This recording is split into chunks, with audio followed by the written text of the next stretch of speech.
Assalamualaikum warahmatullahi wabarakatuh. Di sini kami dari kelompok 10 yang beranggotakan saya Luciana Linda Cantika dan teman saya Aulia Rima Anjarwati dan Putri Ning Rahayu. Kami akan mempresentasikan tentang peningkatan produktivitas perusahaan. Langsung saja yang pertama, pengertian kompensasi. Menurut Anwar Prabu Mangkunegara, kompensasi merupakan sesuatu yang dipertimbangkan sebagai suatu yang sebanding. Dalam kepegawaian, hadiah yang bersifat uang merupakan kompensasi yang diberikan kepada pegawai sebagai penghargaan dari pelayanan mereka. Menurut Agus Sunyoto, kompensasi merupakan semua bentuk kembalian atau imbalan finansial, jasa-jasa berwujud dan tujuan-tujuan yang diperoleh dari sebuah hubungan kepegawaian. Yang selanjutnya akan membahas tentang tujuan dan fungsi kompensasi. Tujuan kompensasi yaitu yang pertama untuk menghargai prestasi karyawan, kedua menjamin keadilan gaji karyawan, ketiga mempertahankan karyawan atau mengurangi turnover karyawan, keempat memperoleh karyawan yang bermutu, dan kelima pengendalian biaya dan memenuhi peraturan-peraturan. Fungsi-fungsi kompensasi. Yang pertama yaitu penggunaan SDM secara lebih efisien dan lebih efektif. Semakin banyak karyawan yang diberikan kompensasi yang tinggi, berarti semakin banyak karyawan yang berprestasi tinggi. Yang kedua, mendorong stabilitas perusahaan dan pertumbuhan ekonomi. Dan yang terakhir sebagai bagian dari manajemen SDM. Slide selanjutnya yaitu imbalan intrinsik dan ekstrinsik. Pengertian dari imbalan intrinsik yaitu menurut Shimamura 1999 adalah imbalan yang dinilai di dalam dan dari diri pegawai yang melekat pada aktivitas itu sendiri. Pemberian imbalan ini tidak tergantung pada kehadiran atau tindakan orang lain.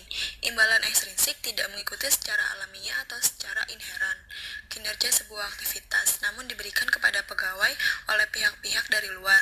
Imbalan-imbalan ini sering digunakan oleh organisasi dalam usaha untuk mempengaruhi perilaku dan kinerja pegawai. Selanjutnya yaitu sistem kompensasi yang efektif. Ada dua pertimbangan kunci dalam sistem kompensasi yang efektif. Yang pertama, sistem kompensasi harus adaptif atau dapat beradaptasi terhadap situasi, sehingga sistem harus sesuai dengan lingkungan dan pertimbangan tujuan, sumber daya, dan struktur organisasi. Kedua, sistem kompensasi harus memotivasi para karyawan, sehingga sistem harus dapat memuaskan kebutuhan para karyawan, dan memastikan adanya perlakuan yang adil terhadap karyawan, serta memberikan penghargaan terhadap kinerja. Karyawan sebagai determinan kompensasi finansial. Shimamura pada tahun 1997 menyatakan sebagai berikut. Organisasi yang berkembang cepat memiliki sistem kompensasi yang bervariasi, yang memberikan imbalan terhadap kinerja dan perkembangan yang terjadi.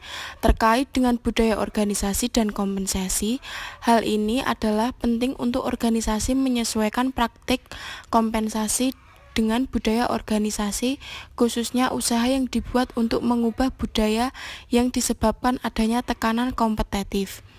Di samping organisasi, pasar tenaga kerja, dan pekerjaan, faktor-faktor lainnya yang juga bersangkut paut dengan karyawan adalah esensial dalam menentukan keadilan gaji bila mana karyawan menunaikan pekerjaan yang serupa dan kinerja serta pengalaman mereka adalah sepadan, adalah masuk akal membayar mereka sama semua.